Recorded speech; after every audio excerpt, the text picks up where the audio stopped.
বিজ্ঞান জানাচ্ছে প্রস্রাব যদি বন্ধ হয়ে যায়, আমার আল্লাহ এই মলের মাধ্যমে, প্রস্রাবের মাধ্যমে আপনার শরীর থেকে অনেক জার্মগুলো এর মাধ্যমে বের করে আপনাকে সুস্থ রাখেন। যাদের আজ পাইলস আছে 15-20 মিনিট, আধা ঘন্টা, 1 ঘন্টা বসে থাকে টয়লেটে, রক্ত পড়ে, কি কষ্ট আপনি টের পান না। আমার আল্লাহ যদি টয়লেটটা সঠিকভাবে বের করে না দেন, আপনি ওখানেই খেতা কাপড় নিয়ে আমার মনে হয় বালিশ নিয়ে ঘুমানো লাগবে। এই জন্য এই দোয়াটা মানুষ যখন পড়ে, আমার আল্লাহ তার উপরে খুশি হয় যে 8-10 মিনিট বান্দা আমাকে ডাকতে পারে নাই, আমার কাছে মাপ চাইতে পারে নাই, এ বের হওয়ার পরে আমার কাছে বলছে গফরানাক, এ আল্লাহ আমারে মাফ করে দাও, প্রশংসা তোমারই, তুমি আমাকে আমার পেট থেকে গান্ধা জিনিস বের করে আমাকে একটা নিরাপদ, একটা স্বস্তি, একটা শান্তি দিলে। বলেন সুবহানাল্লাহ। তাহলে পায়খানাতেও দিন আছে না নেই? বলেন বলেন। আরে ভাই, আপনার কি মনে হয় টয়লেটের মতো এরকম একটা নিকৃষ্ট জায়গায় যদি দিনের বিধান থাকে, তাহলে আমার মানব জীবনের 60-70 বছরের এত বড় হায়াতে আল্লাহর দিনের কোনো বিধান নেই? বলেন। এতক্ষণ তো টয়লেটের কথা বললাম, অনেকেই খুশি, অসুবিধা নেই কারো। মাত্র 8-10 মিনিটের জন্য যদি আপনি দিন মানতে পারেন, আপনার এই 60 বছরের ভেতরে পরিবার চালাতে হবে, সমাজ চালাতে হবে, অর্থনীতি চালাতে হবে, রাজনীতি চালাতে হবে, সংসদ চালাতে হবে, ওখানে দিন লাগবে না? ওই কথাগুলো তখন কোরআন দিয়ে, হাদিস দিয়ে তুলে ধরলে আপনার কাছে রাজনীতি মনে হয় কেন? এতক্ষণ 8-10 মিনিট তো আমি টয়লেটের কথা বললাম, রাজনীতি মনে হয়নি? ওটাও তো দিনের কথাই। 8-10 মিনিটে আপনার কাছে রাজনীতি মনে হইল না? হুজুর খুব ভালো লাগছে ওয়াজ, তো ওইটা যদি দিন হয়, বিশ্বনবী 10 বছর কোরআন দিয়ে রাষ্ট্র চালালেন, এটা কি এক কথা বলেন না কেন? এটা কি দুনিয়ার কাজ? দুনিয়ার কাজ হলে নবীজি 10 বছর করতেন, হযরত আবু বকর করতেন, হযরত ওমর করতেন, তা আপনি তাদের চাইতেও বড় বুজুর্গ হয়ে পড়েছেন। মুখস্থ করে যাচ্ছেন, মা দিন ওকা, আমার দিন ইসলাম, দিন ওনাল ইসলাম, জীবনেও বলতে পারবেন না। আপনার জানা আছে, বলতে পারবেন না, কারণ আপনি পায়খানায় দিন মেনেছিলেন, রাজনীতিতে দিন মানেননি। ওই জসিমউদ্দিনের মতো সমস্ত প্রশ্নের উত্তর জানা আছে, বললেই মার খাবেন। 3 নাম্বারটা তো আরো কঠিন। মান হাজার রাজুল, এই লোকটাকে আপনি দেখার পরও বলতে পারবেন না, কারণ তার আদর্শ আপনার শরীরের ভেতরে ছিল না। আপনার চুলের দিকে তাকালে মুহাম্মদুর রাসূলুল্লাহর মতো মাথা মনে হয়নি, আপনার মাথার কাটিং মনে হয় অজয় দেবগান। এই কথা বলেন না কেন? আপনি কাটিং দিয়েছেন মেসি, কাকা, নেইমার। আপনার প্রশ্নের উত্তর জানা আছে যে এই লোকটা হাজা নাবিয়ুনা মুহাম্মদুর রাসূলুল্লাহ, কিন্তু বলতে পারবেন না। বললেই ফেরেশতারা মারবে। এই বেটা, তোর মাথার ভেতরে তো মুহাম্মদ নেই, তোর দাড়ির ভেতরে মুহাম্মদ নেই, তোর পোশাকের ভেতরে মুহাম্মদ নেই। জসিমউদ্দিনের মতো প্রশ্নের উত্তর জানার পরও বলতে পারবে না, বললেই মার খাবে।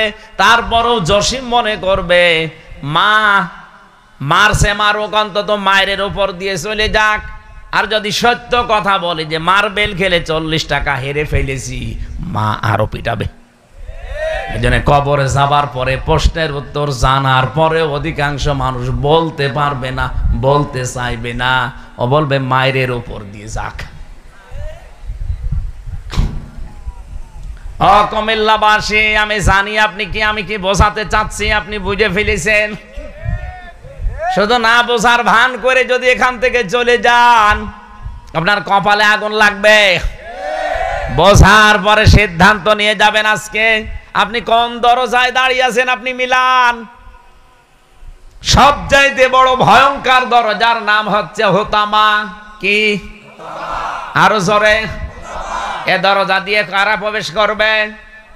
কোরআনে কারীম জানিয়েছে। ভালো করে, আমি কিন্তু ক্লাস নিচ্ছি, এটা একটা তাফসীরের ক্লাস চলছে, কোরআনের ক্লাস। জবাব দেবেন ছাত্রের মতো। জাহান্নাম কয়টা? একটা। বলেন বলেন। এর দরজা 7টা। কয়টা? আরো আছে, আমরা 7টা জানি। কোরআনে কারীম থেকে একটা একটা করে এখন বের করে দেখবো যে আমরা আসলে কোন দরজা দিয়ে জাহান্নামে প্রবেশ করার উপযুক্ত হয়েছি। যদি হয়ে থাকি কোন দরজা দিয়ে, এক্ষুনি তওবা করে ওই দরজা থেকে ঘুরে আমরা জান্নাতের যে কোনো একটা দরজা দাঁড়াবো। এই রাজি আছেন না? জাহান্নামে হুতমা, এটা দরজার নাম, ভয়ঙ্কর দরজা এটা। আল্লাহ পাক বলেন এখানে কারা যাবে জানো? খুব বড় গুনাহ করেছে তারা না। ওয়াইলুল লিকুল্লি হুমাযাতিল লুমাযা, যারা সামনে পেছনে মানুষের গীবত করত, বদনাম করে বেড়াতো, এই মানুষগুলো যাবে এই জাহান্নামের দরজা দিয়ে। কুমিল্লাবাসী বলেন তো, এই অপরাধের মানুষ দেশে আছে না নেই? অনেকে এই অপরাধকে কিছু মনেই করে না। সামনে পেছনে যারা মানুষের গীবত করে, বদনাম করে, যারা মানুষের সমালোচনা করে, মানুষকে ছোট করার জন্য ব্যস্ত থাকে সব সময়, কি করে মানুষকে অপমান করা যায়, ছোট করা যায়, এই চিন্তায় যারা থাকে তারা যাবে এই জাহান্নামের দরজা দিয়ে। এই যে মানুষের উপর একটা খারাপ ধারণা করা, এটা যে কত বড় মারাত্মক অপরাধ বলেন। সব চাইতে বড় অপরাধী এটা আল্লাহর কাছে, কারণ বড় দরজা দিয়ে এদেরকে দেবে। জাহান্নামের ভয়ঙ্কর দরজার নাম কি বললাম? এখানে যাবে প্রথম নাম্বারে তারা যারা মানুষের উপরে খারাপ ধারণা করে, মানুষের গীবত করে, এর কথা ওর কাছে লাগায়, তালাতালি করে। আমি একটা করুণ কাহিনী বলছি তাফসীর থেকে, আসেন আপনারা? থাকবেন তো ঘন্টা খানিক? ও 1 ঘন্টা তো হয়েও যাচ্ছে।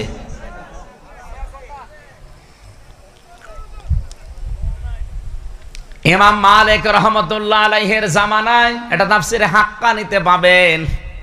একজন মহিলা মারা যাওয়ার পরে পাশের বাড়ির এক মহিলা এসেছে তার লাশ ধোয়াতে। ভালো করে মিলাবেন, আপনার সাথে মিলে যাবে। এ মহিলা লাশ ধোয়াতে গিয়ে পরিষ্কার পরিচ্ছন্ন করে যে রানের উপরে হাত দিয়েছে, হাত গেছে আটকিয়ে, আর খোলে না, জয়েন্ট হয়ে গেছে হাত। এত চেষ্টা করে না, হাত উঠতে চায় না।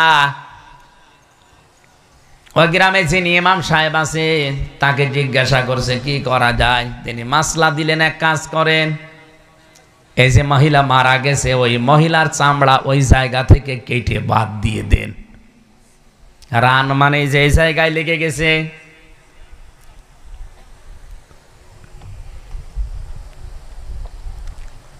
এই মরা মহিলার স্বামী আর সন্তানেরা বলছে না, আমার স্ত্রী ভালো ছিল, আমার মা ভালো ছিল, সে মারা গেছে, এখন তার লাশ, মরা মানুষের জায়গা কাটবেন, চামড়া কেটে বাদ দেবেন, আমরা হতে দেব না।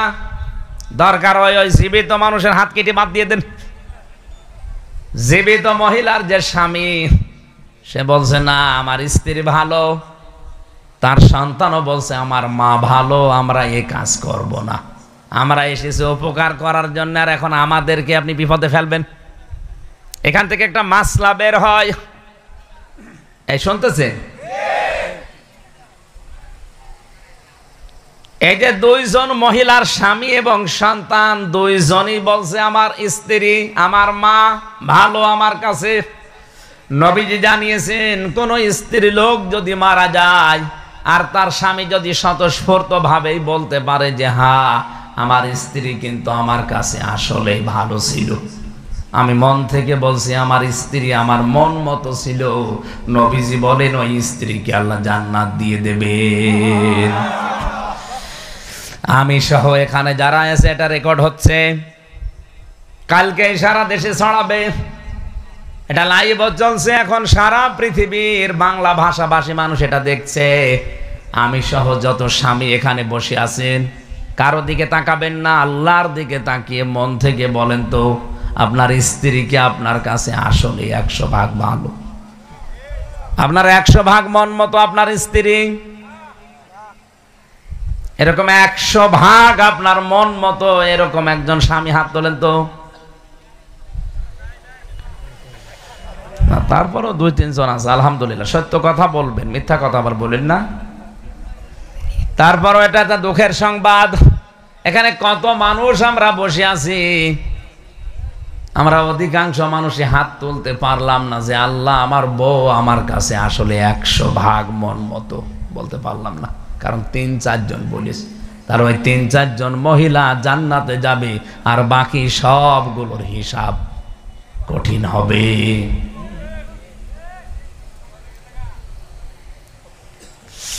সম্মানিতা মা বোন যারা এসেছেন বা শুনতেছেন, আপনি হয়তো জানেন না আপনার স্বামী কি জিনিস।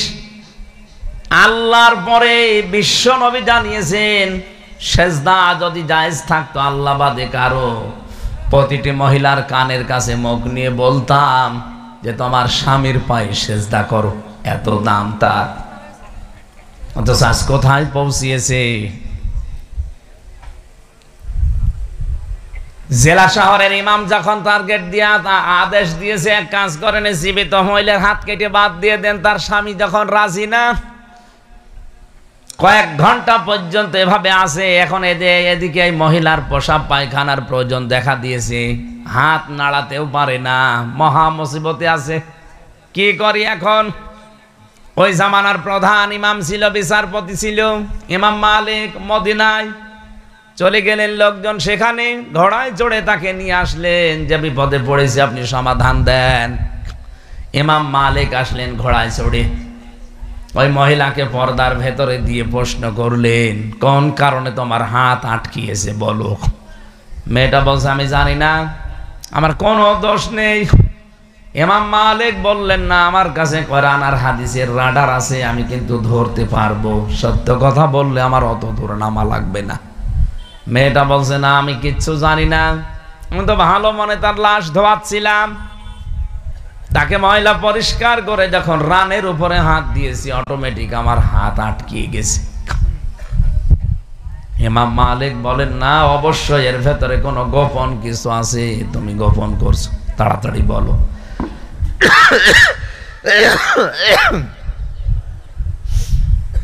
মহিলাকে যখন ধমক দিয়েছে, বলছে, হ্যাঁ আমি একটা ভুল করেছি, কিন্তু এই ভুলটা কেউ জানে না, আমি মনে মনে করেছিলাম। মেয়েটাকে যখন আমি ধোয়াচ্ছিলাম, লাশ ধোয়ানোর সময় এর প্রতি একটা খারাপ ধারণা করেছিলাম, কারণ কিছুদিন আগের বাড়িতে একটা পুরুষ মানুষ ঢুকেছিল, আমি মনে মনে ওই সময় লাশ ধোয়ানোর সময় একটা খারাপ ধারণা নিক্ষেপ করেছি তার উপরে, যে আমার তো ভালোই লাগে উপরে ফিটফাট, এদিকে পুরুষ নিয়ে বাড়িতে থাকো। অথচ ওই পুরুষ মানুষ ছিল তার বড় ভাইয়ের ছেলে। বড় ভাইয়ের ছেলে ওই মহিলার কি হয়? ফুফু। কি হয় বলেন বলেন? ফুফুর সাথে দেখা করা জায়েজ নেই? যে 14 জন পুরুষের সাথে একজন মহিলার দেখা করা জায়েজ আছে, তার ভেতরে ভাইপো নেই। আপনি কোন কারণে আন্দাজ একটা ধারণা করলেন? ইমাম মালিক বলে, আল্লাহর বান্দি, তুমি যে ধারণা নিক্ষেপ করেছিলে, এই ধারণাটাই পাপের বোঝা হয়ে তোমাকে আটকিয়েছে।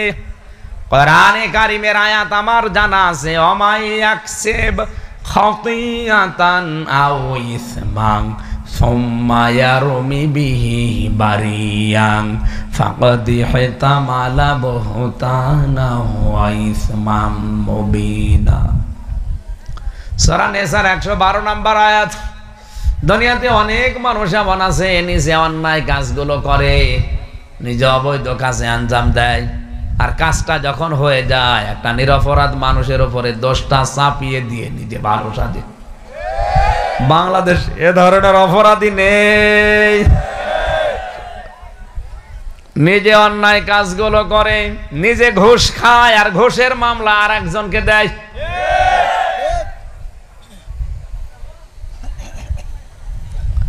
তুমি যেহেতু এই কাজ করেছো, এই জন্য আল্লাহ তোমাকে পাপের শাস্তি দুনিয়ায় দেখিয়েছে। ফাকাদ ইহতামালা বুহতানা ওয়া ইসমাম মুবিনা, সেজন্য প্রকাশ্য পাপের বোঝা বহন করে নিয়ে যায়। তোমার এই পাপের বোঝাটা তোমার এই হাতের মাধ্যমে আল্লাহ আটকিয়ে দিয়েছে। মান সালিমাল মুসলিমুনা মিন লিসানিহি ওয়া ইয়াদিহি। আমার কাছে হাদিসের রাডার হচ্ছে এটা। আল্লাহর নবী বলেন, কোন মুসলমান, ওই লোকটাই তো আসল মুসলমান যার হাতের দ্বারা মুখের দ্বারা মুসলমানেরা শান্তিতে থাকে। এখানে হাত মানে শুধু এই হাত না, ক্ষমতার হাত, আইনের হাত, টাকা পয়সার হাত, প্রভাব প্রতিপত্তির হাত। লেসান মানে আপনার এই জহব্বা, শুধু এই জহব্বা না, বিভিন্ন রকমের জহব্বা আছে। অনেকে শুধু মুখ দিয়ে কথা বলে না, ইশারায় অনেক কাজ করে ফেলে। তুমি যে এই মুখ দিয়ে একটা খারাপ ধার কথা বললে তার চরিত্রের উপরে, তুমি এই যে হাত রাখার সময় একটা খারাপ ধারণা নিক্ষেপ করেছিলে তার উপরে, মহান আল্লাহ পাপের শাস্তিটা তোমাকে দুনিয়ায় দিয়েছে। এখন তোমার শাস্তি একটা আছে, ওয়াল্লাযীনা ইয়ারমুনাল মুহসানাতি সুম্মা লাম ইয়াতু বিআরবা'তি শুহাদা ফাজলিদুহুম সামানিনা ইলা আখিরি আয়াত। সূরা নূরের 4 নম্বর আয়াত। আল্লাহ পাক বলেন, এই পৃথিবীতে কোনো মানুষ যদি মুহসিনা, নেককার, অবলা, অজ্ঞতা, জেনারীয় বিষয়ে কিছু জানে না, এরকম কোন নারীর উপরে যদি জেনার তহমত কেউ দেয়, ব্যভিচারের তহমত দেয়, আর 4 জন সাক্ষী যদি জোগাড় করতে না পারে, তাহলে তাকে 80টা বেত মারা লাগবে। আর দুনিয়ায় কোনোদিন তার সাক্ষী আর আদালতে গ্রহণ হবে না। শাস্তি কয়টা? 2টা। কয়টা? কেউ যদি নিজের অপরাধ কোন মহিলার উপরে জেনার শাস্তি দেয়, তহমত লাগিয়ে দেয়, যে লোকটা ওই সম্পর্কে কিছু জানে না, ওই মানুষের উপরে যদি জেনার তহমত দেয়, ব্যভিচারের তহমত দেয়, যদি ধর্ষণ মামলা দেয়, অথচ বিষয় ওই লোকটা কিছু জানে না, তাহলে তার 4 জন সাক্ষী জোগাড় করা লাগবে। যদি জোগাড় করতে না পারে, তাহলে তার প্রথম শাস্তি তাকে 80টা বেত মারা লাগবে চামড়ার চাবুক দিয়ে। আর জীবনেও তার আদালতে কোনোদিন সাক্ষী নেওয়া হবে না। এই আয়াতটা যদি আজ বাংলাদেশে কায়েম থাকতো, হাজারো মামলা থেকে এমনিতেই অনেক মানুষ খালাস পেয়ে যেত। 4 জন সাক্ষী জোগাড় করতেও পারত না। জমি জায়গা নিয়ে গন্ডগোল আছে, ছোট্ট মেয়েকে দিয়ে ধর্ষণ মামলা দিয়ে হাজারো মানুষকে অনেকে জেলে পাঠিয়েছে। আমি যে বিল্ডিং এ থাকতাম, গাজীপুরের কাশিমপুর কারাগারে, আমার সামনের বিল্ডিং এ অনেক মানুষকে আমি দেখেছি 4 বছর, 5 বছর, 7 বছর জেল খাটছে, যে কিচ্ছু জানে না। 3 বছরের শিশুকে দিয়ে ধর্ষণ মামলা দিয়েছে। আমার মনে হয় দেশে যদি আয়াতটা থাকতো, বিচারপতি, বিচারক, জজ যারা আছে, তারা যদি এটা কায়েম করতে পারতো রাষ্ট্রীয়ভাবে, যে ধর্ষণ মামলা দিলেই হবে না যে ব্যক্তি এ বিষয়ে জানে না, এর জন্য 4 জন সাক্ষী জোগাড় করা লাগবে। তাও মুখে মুখে সাক্ষী না, জেনা করছে এটা দেখা অবস্থায় 4 জন লাগবে। কয়জন? আর জীবনেও তার সাক্ষী কোনোদিন আদালতে নেওয়া হবে না। ও 4 জন জোগাড় করতেও পারত না, তার সাক্ষীও তো আর কোনোদিন মরণের আগ পর্যন্ত আদালতে নেওয়া হতো না। কত মানুষ বলেন এমনিতেই জেল থেকে বের হয়ে যেতে পারত। মহিলাকে ইমাম মালিক ডাক দিয়ে বললেন, যেহেতু তুমি এ কাজ করে ফেলেছো, তোমার সাক্ষী তো নেই, আন্দাজে এক তহমত লাগিয়ে দিলে জেনার, ওর চরিত্রের উপরে কলঙ্ক দিলে, একটা সাক্ষীও জোগাড় করতে পারো না, তোমার সাক্ষীও নেই, সুতরাং এখন তোমাকে 80টা বেত মারা হবে। আর মরণের আগ পর্যন্ত তোমার সাক্ষী কোনোদিন এই পৃথিবীতে আর গ্রহণ করা হবে না। জল্লাদকে ডাক দিয়ে বললেন, শুরু করো চামড়ার চাবুক দিয়ে। হাত কিন্তু লাগানো আছে, খুলছে না। 79টা চাবুক মারা হয়ে গেছে, হাত খোলে না। জল্লাদ বলে, হুজুর করব কি, আর একটা বাকি আছে। ইমাম মালিক বললেন, দাঁড়াও, কোরআন কোনদিন মিথ্যা হতে পারে না, নবীর কথা কোনদিন অসত্য হতে পারে না। আমি 100% বিশ্বাস করে রায় দিয়েছি। 79টা হয়ে গেছে, এখনো হাত খোলে না। বিসমিল্লাহ বলে এবার শুরু করো। বিসমিল্লাহ বলে যখন 80টা আর একটা যখন শেষ করেছে, চট করে ওর হাত খুলে গেছে। এখানে শুধু আল্লাহু আকবার বলার জন্য না, এখানে একটা শিক্ষা আছে। আপনি আন্দাজে এক ধারণা করলেন আল্লাহর কোরআন জানিয়েছিল সে যেন প্রকাশ্য পাপের বোঝা বহন করে নিয়ে বেড়ায়। এটা যদি আদম নবীর শরীয়ত মতো আমাদের দেশে থাকতো, ওই দেশের শরীয়ত ছিল ওই নবীর কি, চাটিয়াল ময়দানে কেউ জবাই করে রেখে আসতো পশু কোরবানি, আগুন আসতো আকাশ থেকে ঝলক দিয়ে পুড়িয়ে ফেলতো, যদি হালাল টাকা হতো। আর যদি হারাম টাকা হতো পোড়াতো না, ওইভাবে রেখে দিত। বলেন আপনি বাংলাদেশে আজ যদি এই শরীয়ত থাকতো, কত মানুষের কোরবানি যে পড়ে থাকতো, মানুষ বুঝতো যে 2 নাম্বার।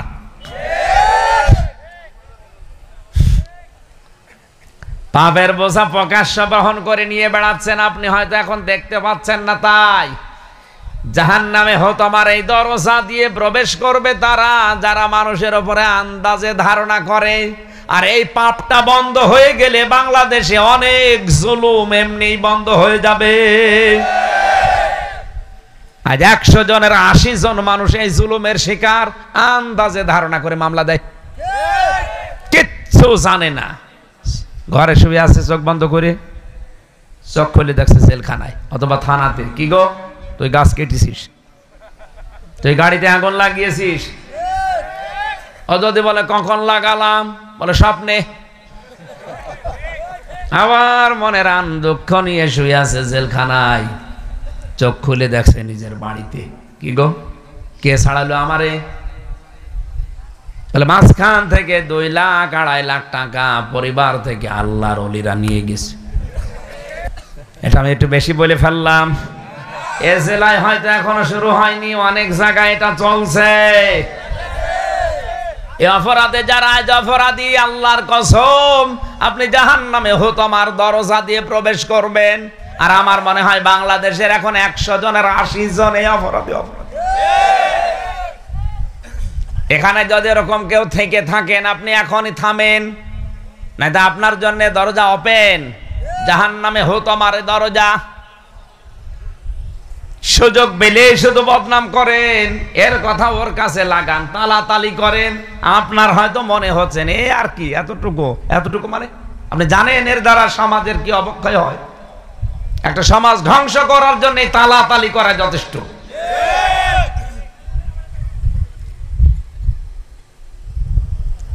দুই নম্বরে বলবে আল্লাযী জামাআ মালাহু ওয়া আদ্দাদা ইয়াহসাবু আন্না মালাহু আখলাদা।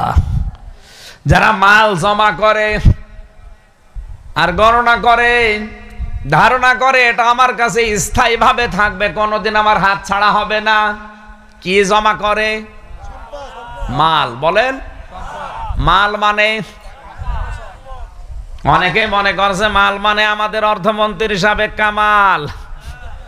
এ কামাল না। মালের অর্থ আমি পেয়েছি কোরআনে কারিমের তাফসিরে 5টা। কয়টা? আপনি মিলান তো আপনার ভেতরে পাওয়া যায় কিনা। মাল শব্দের 1 নাম্বার অর্থ পৃথিবীতে বিশ্ব নবী জানিয়েছেন নেককার স্ত্রী। আদ-দুনিয়া মাতাউন খায়রুহা, আদ-দুনিয়া খায়রুহা মাতাউন ইলা আখিরিল হাদিস। আমার হাদিসটা শেষ পর্যন্ত মনে আসছে না শব্দগুলো। বাংলা অর্থ হচ্ছে পৃথিবীর সবকিছুই মাল, সম্পদ। এর ভেতরে উত্তম সম্পদ হচ্ছে নেককার আল্লাহওয়ালা মেয়ে মানুষ। কি মেয়ে মানুষ? মেয়ে মানুষ আল্লাহওয়ালা হয় কখন? যার ভেতরে 4টা গুণ পাওয়া যায়। কুমিল্লা জেনায় আল্লাহওয়ালা মেয়ে মানুষ ওইটা যার দিকে তার স্বামী তাকালে স্বামীকে আনন্দ দেয়, খুশি করে, হাসি খুশি দিয়ে হোক, চেহারা দিয়ে হোক, সাজগোজ দিয়ে হোক। 2 নম্বরে স্বামী কোনো কাজের আদেশ দিলে যদি জায়েজ হয় জীবন থাকতে মেনে নেয়। 3 নম্বরে স্বামী যেটা পছন্দ করে ওটা যদি জায়েজ হয় ওই মহিলা ওইটা পছন্দ করে।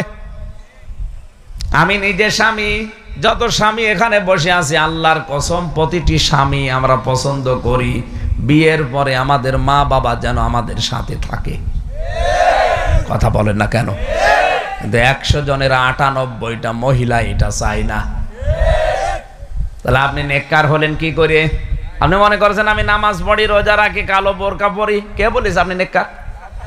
না। 3 নম্বরে গুণটা আপনাকে মাস্ট বি থাকাই লাগবে। স্বামী যেটা পছন্দ করে ওটা যদি জায়েজ হয়, মা বাবা স্বামীর সাথে থাকবে, জায়েজ নেই? তা আপনি অপছন্দ করেন কোন কারণে? বাংলাদেশের জামাইগুলো তাদের শ্বশুর শাশুড়িকে যেই নজরে দেখে, বৌমাগুলো যদি সত্যি আমাদের মা বাবাকে ওই নজরে দেখতো, এই দেশে কোনো সন্তান আলাদা হইতো না। এদেশে আলাদা নেই। এত মর্যাদা দিয়েছেন আল্লাহ মা আর বাবারে। এই পৃথিবীর ময়দানে আল্লাহর পরে এই স্থান আল্লাহ কোরআনে দিয়েছেন মা আর বাবার। আমি কাবা শরীফে আর মদিনা শরীফে 14 দিন ছিলাম। ওখানে একটা ভিডিও সবচাইতে বেশি দেখতাম বারে বারে, বাংলাদেশের কোন জেলায় যেন 6টা ছেলে মেয়ে, 4টা ভাই 2টা বোন, এই 6 জন মিলে বাবার সম্পদগুলো সব নিজেদের নামে লিখে বাবাকে রাস্তায় ছেড়ে দিয়েছে। যা, অথচ ওই মুরব্বীর বয়স 95 বছর, চট্টগ্রামে।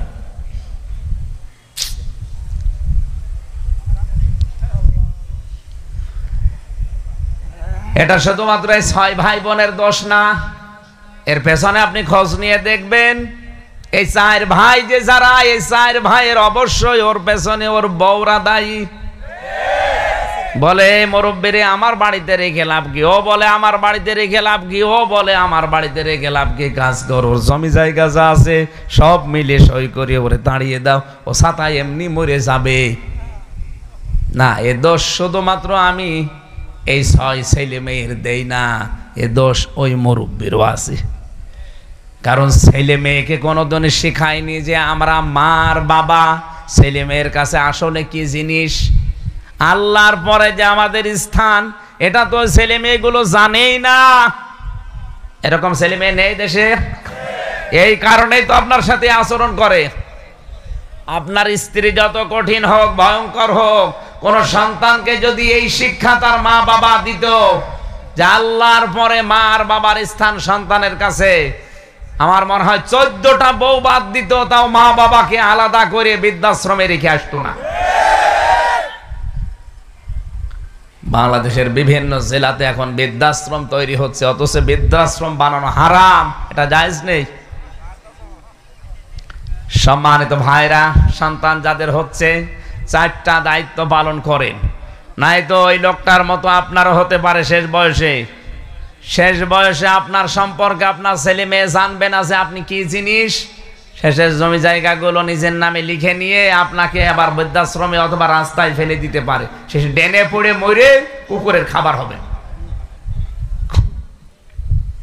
নবীজি বলেন সন্তান হওয়ার পরে তার একটা অর্থবোধক নাম রাখবা, 2 নম্বরে তাকে দ্বীনের শিক্ষা দিবা, 3 নম্বরে তাকে সৎ একটা পাত্র বা পাত্রী দেখে পাত্রস্থ করবা, 4 নাম্বার তার একটা জায়েজ কর্মজীবন তৈরি করে দিবা।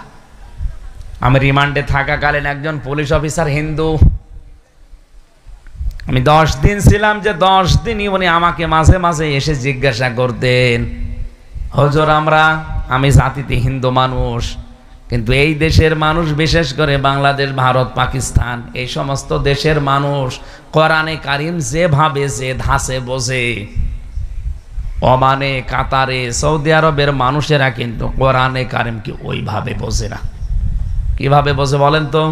বলেন আমি ওমানে ছিলাম, ওমানে থাকাকালীন 2টা বছর ওখানে আছি, সরকারি কাজে গিয়েছিলাম, আমার ট্রেনিং চলছিল। 2টা বছর ওখানে থেকে যে হোটেলে খাবার খেতে যেতাম, ওই হোটেলে খাবার খেতে যে দেখি যে লোকটা টাকা গণনা করে, ওই লোকটা হোটেলের মালিক। আর যে পানি দেয়, খাবার দেয়, রুটি নিয়ে আসে, ওটা হচ্ছে ওই মালিকের ছোট ছেলে। আমি একদিন জিজ্ঞাসা করলাম, আপনি হোটেলের মালিক আর আপনার এই ছেলেটা আপন ছেলে, হোটেলের বয় বানিয়ে রেখেছেন কেন? ওকে লেখাপড়া শিখিয়ে জায়গা মতো তুলে দিতে পারেননি? লোকটা ওনার ভাষা দিয়ে আমাকে বলছে, ইয়া আইয়ুহাল্লাযীনা আমানু লা তুলহিকুম আমওয়ালুকুম ওয়ালা আওলাদুকুম আন যিকরিল্লাহ ওয়া মান ইয়াফআল যালিকা ফাউলাইকা হুমুল খাসিরুন। তিনি একটা একটা করে প্রায় 14টা আয়াত আমাকে শুনিয়েছেন। আমি যে হিন্দু মানুষ উনি তো জানি না, আমি হিন্দু হলো আমার অনেক আয়াত মুখস্থ আছে। উনি আমারে পড়ে পড়ে নিজেই শোনাচ্ছিলেন। হিন্দু বেটা, ইয়া আইয়ুহাল্লাযীনা আমানু ইন্না মিন আজওয়াজিকুম ওয়া আওলাদিকুম আদুওয়াল লাকুম ফাহদারুহুম। আমি কয়েকদিনের ভেতর ওনার কাছে এত আয়াত শুনেছিলাম, আমার মনে হচ্ছে অন্তত কয়েক পারা ওর মুখস্থ আছে। শুধু আরবিতে না, ওর বাংলা মাতৃভাষায়ও কোরআন শরীফের অনেক আয়াত তো আছে। ওমানের ওই দোকানদার উনি আরবিতে কোরআনের আয়াত পড়ে, আমি তো বাংলা আমার মুখস্থ আছে, আমি বুঝে ফেলেছি যে কি বলতে চায়। দোকানদার আমারে বলতে চায়, আল্লাহর বান্দা আপনি আজ 2 বছর একাধারে আমার হোটেলেই খাবার খেয়ে যান, আজকে প্রশ্ন করলেন। শোনেন, এই ছেলেটা আমার নিজের ছেলে। নবীজি আমাকে 4টা দায়িত্ব দিয়েছে, আমি 4টাই পালন করেছি। 1 নম্বরে ওরে আমি সুন্দর একটা নাম রেখেছি। 2 নম্বরে তাকে দ্বীনের জ্ঞান শিক্ষা দিয়েছি। ওকে মাওলানা বানাতে হবে, মুফতি বানাতে হবে, এইটা তো ফরজ না। দিন মানা যায় যতটুকু, অতটুকু শিক্ষা দেওয়া ফরজ, আমি ওটা ওকে শিখিয়েছি। 3 নম্বরে ওকে একটা সৎ পাত্রী দেখে আমি পাত্রস্থ করেছি, বিয়ে দিয়েছি। 4 নম্বর ওর একটা হালাল কর্মজীবন তৈরি করার দায়িত্ব আমার।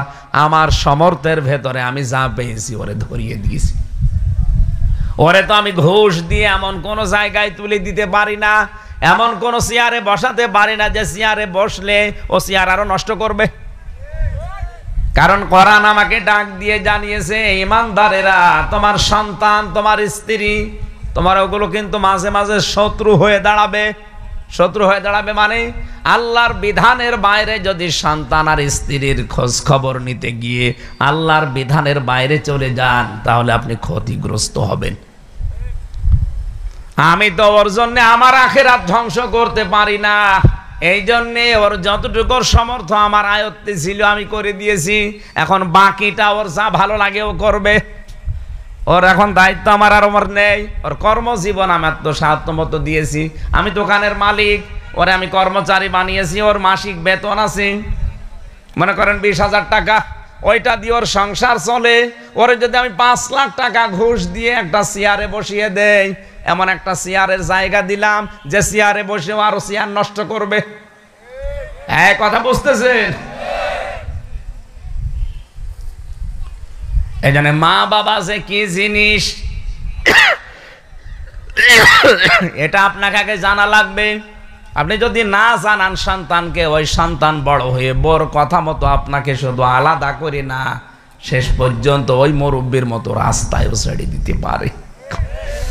আল্লাহ আমাদের হেফাজত করুন, বলেন আমিন। নেককার স্ত্রী 4 নম্বরে ওইটা স্বামী এবং সন্তান যেগুলো রেখে যাবে, স্বামী বাইরে যাওয়ার সময় তার সন্তানের, তার সম্পদের পারফেক্ট হেফাজত করবে এবং তার নিজের লজ্জাস্থানের হেফাজত করবে। স্বামী যে সমস্ত পুরুষকে সহ্য করতে পারে না, স্বামী যদি চায় যে অমক অমক পুরুষ আমার বাড়ি আসুক, এটা আমি চাই না। স্ত্রী যেন তাদেরকে বাড়িতে আসতে না দেয়, তাদের সাথে মোবাইলে কথা না বলে। আমার মনে হয় এরকম বউ এখন ঘরে ঘরে। এই 4টা গুণ যদি আজ বাংলাদেশে মেয়েদের ভেতরে থাকতো, নবীজি বলেন এই মেয়েদের জন্য জান্নাতের 8টা দরজায় খোলা হয়ে যেত। এটা নেককার নারী দুনিয়ার শ্রেষ্ঠ সম্পদ বলেছেন নবীজি। আল্লাহ আমাদের মেয়েদেরকে, মায়েদেরকে, বউদেরকে, বোনদেরকে যেন এই হাদিসটা মেনে চলা তৌফিক দেন, বলেন আমিন। মালের 2 নম্বর অর্থ পেয়েছি। মাল মানে অস্ত্র শস্ত্র। আজ যারা অস্ত্র শস্ত্র জমা করছে, মাল মানে টাকা পয়সা, এগুলো যারা ব্যাংক ব্যালেন্সে জমা করছে, এর হক আদায় করে না যাকাত, দান, এককালীন সাদকার মাধ্যমে। মালের 4 নম্বর অর্থ, মাল মানে চেয়ার, ক্ষমতার চেয়ার। এগুলো যারা পাওয়ার পরে অনেকেই মনে করে এগুলো আমার একেবারে বাপদাদার সম্পত্তি, কোনোদিন আর হাত ছাড়া হবে না। ইহসাবু আন্না মালাহু আখলাদা, এগুলো আমার কাছে স্থায়ী, কোনোদিন আর এটা আমার হাত ছাড়া হবে না। এই লোকটা জাহান্নামে হোতমার দরজা দিয়ে প্রবেশ করবে। বলে নাউজুবিল্লাহ। আমার তো মনে হচ্ছে কোরআনের এই আয়াতের সাথে বাংলাদেশ এখন খাপের খাপ 100 ভাগ মিলে যাচ্ছে। আল্লাহ তুমি আমাদেরকে বাঁচাও, বলেন আমিন।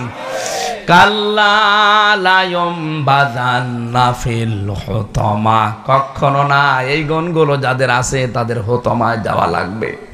ওমা আদরাকা মাল হুতামা, হে নবী আপনি জানেন হুতামা কি? নারুল্লাহিল মুকাদা, এটা আল্লাহর জ্বালানো আগুন। আল্লাতী তাত্তালিউ আলাল আফইদা ইন্নাহা আলাইহিম মুসাদা ফি আমাদিম মুমাদ্দাদা। আল্লাহ রাব্বুল আলামিন বলেন, লম্বা লম্বা খুঁটির সাথে এই মানুষগুলোকে জাহান্নামের ভেতরে আল্লাহ বেঁধে রাখবে ফেরেশতাদেরকে দিয়ে, লম্বা লম্বা দড়ি দিয়ে। সূরা মারিজের ভেতরে, হাক্কাতের ভেতরে আছে 70 গজ শিকল দিয়ে জাহান্নামের ফেরেশতা তাদেরকে বাঁধবে। শুধু বাঁধবে না, খুযুহু ফাগুল্লুহু সুম্মাল জাহিমা সাল্লু সুম্মা ফি সিলসিলাতিন দারউহা সাবউনা দিরাআন ফাসলুকু। আল্লাহ আমাদেরকে কাজগুলো থেকে যেন বাঁচান, বলেন আমিন। আমার কুমিল্লাবাসী, আমরা সারা বাংলাদেশের 64 জেলার মানুষেরা জানি কুমিল্লা, নোয়াখালী, চাঁদপুর, এ সমস্ত বেল্টের মানুষগুলো ইসলামের নিয়ম নীতি একটু বেশি মেনে চলে। অথচ বাস্তবতায় আমরা দেখছি যে এই ছোটখাটো এই গোনাগুলো এখন কুমিল্লা, নোয়াখালীতে ঢুকে পড়িস।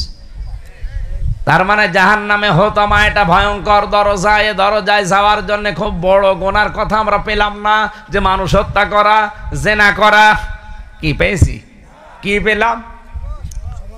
মানুষের খারাপ ধারণা করে আর সমালোচনা করা, মাল সম্পদ জমা করা আর ধারণা করে রাখা, বিশ্বাস করা যে এটা স্থায়ী থাকবে। এই সমস্ত গুণ থেকে আল্লাহ আমাদেরকে যেন বাঁচান, বলেন আমিন। দ্বিতীয় নম্বর দরজার নাম পেয়েছি আমি তাফসিরে, এটার নাম লাজা। এটার নাম কি? আরো জোরে বলেন। লাজায় যাওয়ার জন্য সর্বপ্রথম যে গুনাহ আছে কোরআনে, সেটা হচ্ছে তারা নামাজে উদাসীন। আপনাদেরকে আমি আজকের শেষ ওয়াজ করছি এটা, জীবনে যতদিন বেঁচে আছেন ফরজ নামাজটা ছেড়ে দেবেন না, তাহলে আপনি আল্লাহর আয়ত্তের বাইরে চলে যাবেন। আল্লাহ আপনার দায়িত্ব ছেড়ে দেবে। ফরজ নামাজ যদি কেউ ছেড়ে দেয়, আল্লাহ যদি দায়িত্ব তোমার বাদ দিয়ে দেয়, এখন মনে করেন আল্লাহ দায়িত্ব বাদ দিয়ে দেয়, দিক, আমার অসুবিধা নেই। অসুবিধা নেই মানে আপনি 1 সেকেন্ডও চলতে পারবেন না। এই যে রক্তের ভেতরে 5 প্রকার ক্যান্সার হয়, 1 প্রকার যদি লাগিয়ে দেয়, শুধু এই মুরাদনগর না, পুরা কুমিল্লা বিক্রি করে একটা ঔষধের পয়সা পাবেন না। অথচ এটা করতে আল্লাহর বেশি দিন সময় লাগার কথা না, খালি বলবে কোন হামজার রক্তের ভেতরে এই 5 প্রকার ক্যান্সারের 1 প্রকার তৈরি হয়ে যা, আল্লাহর বেশি সময় লাগার কথা। এই জন্য আল্লাহ যদি দায়িত্ব ছেড়ে দেয় আপনি চলতে পারবেন না। এই যে কথা বলছি আমি, এক একটা কথা তৈরি হতে এই মুখের ভেতরে 27টা ধাক্কা লাগছে, এরপর একটা কথা তৈরি হচ্ছে। এটা বিজ্ঞান প্রমাণ করছে, আর কোরআন হাদিস বলছে প্রতিটি জায়গায় এক একটা ফেরেশতা বসে আছে। এই ফেরেশতাগুলো একজনের কথা আর একজনের কাছে, আর একজনের ধাক্কা আর একজনের কাছে দেয়। 27 নাম্বার জায়গায় যে আমাদের মুখ দিয়ে একটা কথা বের হয়, আল্লাহ যদি দায়িত্ব না নেয় আপনি জীবনেও কথা বলতে পারবেন? এই জন্য ফরজ সেজদা ছেড়ে দিয়েন না, আল্লাহ দায়িত্ব ছেড়ে দেবে। আল্লাহ আমাদেরকে এই লাজায় যাওয়ার যে প্রথম কাজ, এটা থেকে বিরত থাকার তৌফিক দিন, বলেন আমিন। হাবিয়া 3 নম্বরে। হাবিয়া কি? এটাই যাওয়ার জন্যে সবচাইতে গুরুত্বপূর্ণ কাজ হচ্ছে মিজানের পাল্লা যে মাপ আছে। আমরা অনেকে মনে করি দাড়ি পাল্লার মতো আল্লাহ কিয়ামতে মাপবে, এইভাবে একদিকে 10 কেজি সওয়াব দেবে, একদিকে 11 কেজি গুনাহ দেবে। যেদিকে মাপ ভার হবে ওইদিকে চলে যাবে না, মাপ হবে কিয়ামতে গুরুত্বের ভিত্তিতে। এই প্যান্ডেলটা মাপ দেওয়া হয় কে দাড়ি পাল্লায় তুলে দিয়ে? কে দিয়ে? ফিতা দিয়ে। বলেন বলেন, আরো জোরে বলেন। এই যে এখানে যে 1 বিঘা জমি আছে, এই 1 বিঘা জমি কি দাড়ি পাল্লায় তুলে দেবেন? কি দিয়ে মাপা হয়? ফিতা দিয়ে, শিকল দিয়ে। ধান মাপে মানুষ, ধান মাপতে হলে কি ফিতা দিয়ে মাপে? কে দিয়ে? বাটখারা, কেজি, পাথর, যাই বলে। পৃথিবীর প্রতিটি জিনিস পরিমাপ করার জন্য আলাদা আলাদা একটা যন্ত্র আছে। আমাদের যে নেকি আর বডি, এইটা মাপ দেওয়ার জন্য দাড়ি পাল্লা আমরা যেটা বলি মিজান, মিজান মানে মানদণ্ড। মিজান মানে কি? গুরুত্বের ভিত্তিতে আল্লাহ মাপ দেবে। আপনার জীবনে মৌলিক কোন কাজ যদি বাদ হয়ে যায়, পুরা আমলটাই আল্লাহ বরবাদ করে দিবে। আল্লাহ আমাদেরকে হোতমায়, হাবিয়ায়, লাজায়, এই সমস্ত দরজা দিয়ে যারা যাওয়ার কাজ কারবার করছি, ওখান থেকে ফিরে আসার তৌফিক দেন, দান করেন, আমিন।